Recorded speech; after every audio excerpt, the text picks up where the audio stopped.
धनु एस्ट्रो के दर्शकों जरा ध्यान से सुनिए। किसी भी कार्य को आप करने जा रहे हैं वह कार्य आपका बनेगा या नहीं बनेगा, सफलता मिलेगी या असफलता मिलेगी, इसे जानने का क्या कोई तरीका है? जी हाँ, अवश्य है।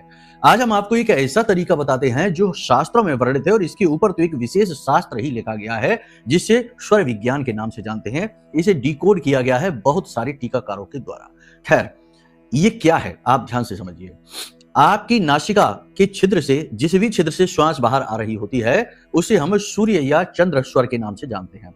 मान लीजिए कि दाहिनी नासिका से श्वास बाहर आ रही है तो सूर्य स्वर चल रहा है, बाईं नासिका से आ रही है तो चंद्र स्वर चल रहा है।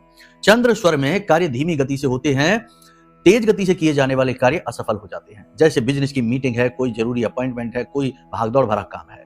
सूर्य स्वर में भागदौड़ भरे काम बनते हैं और जो धीमी गति से होने वाले काम है जैसे सोने की कोशिश करना है, मेडिटेशन करना है, पूजा पाठ अनुष्ठान करना है, ये कार्य नहीं बनते, इनमें मन नहीं लगता है। तो अब आपको ये कैसे समझें कि आपका कोई काम बनेगा। मान लो कि आप कोई कार्य करने जा रहे हैं तो आपको अपनी नासिका के पास हाथ ले जाना है और श्वास निकाल कर देखनी है।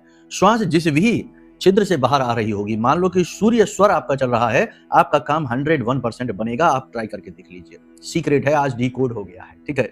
अगर चंद्र स्वर चल रहा है तो रुक जाइए, क्योंकि हर 40 से 45 मिनट में ये स्वर बदलते रहते हैं। इनके पीछे बहुत गहरा विज्ञान है जो ईड़ा और पिंगला नाड़ी से जुड़ा हुआ है। अब वो हम नहीं बताएंगे वरना बहुत लंबा हो जाएगा कार्यक्रम। फिलहाल ये सीक्रेट है, इसके बारे में आप समझिए। पूर्ण ज्ञान हासिल करने के लिए हमारे जो पूरे लॉन्ग वीडियो है राशिफल के, उन्हें देखिए, उनमें बताएंगे हम।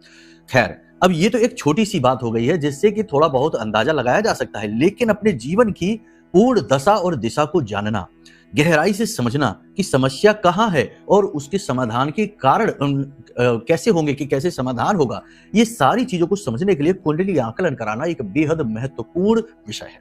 प्राचीन काल में तो बूढ़े बुजुर्ग हुआ करते थे तो जैसे ही संतान उत्पत्ति होती थी तुरंत लेकर जाते थे और ज्योतिषी को कहते थे कि इनकी पत्री बना दो।